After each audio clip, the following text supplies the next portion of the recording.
started as a military experiment, which was a network funded by the US Department of Defense, became, first of all, the nervous system for a planet.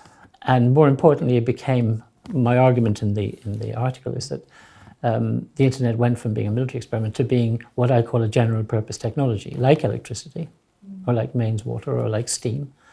And the first implication of that is that we can expect things to happen as a result of that, which are nothing to do with information technology. In other words, once a technology gets to the point where it's general purpose, then it's ubiquitous and it reaches into areas that it has never reached before.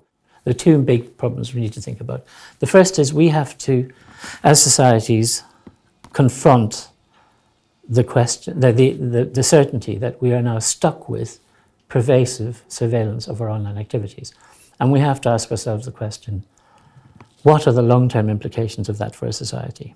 We don't know. We're embarked on a colossal experiment.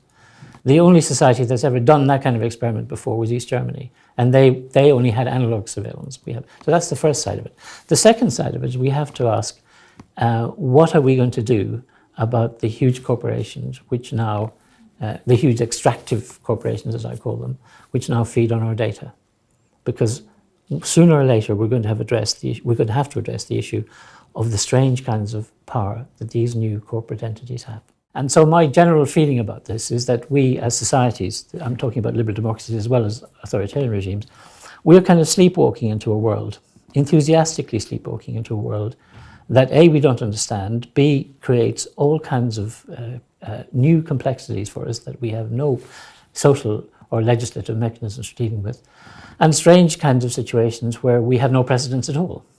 And an example of that is cyber war, for example, because it's not like nuclear warfare, because at least in the nuclear age, you had to have a serious industrial capability in order to make nuclear weapons.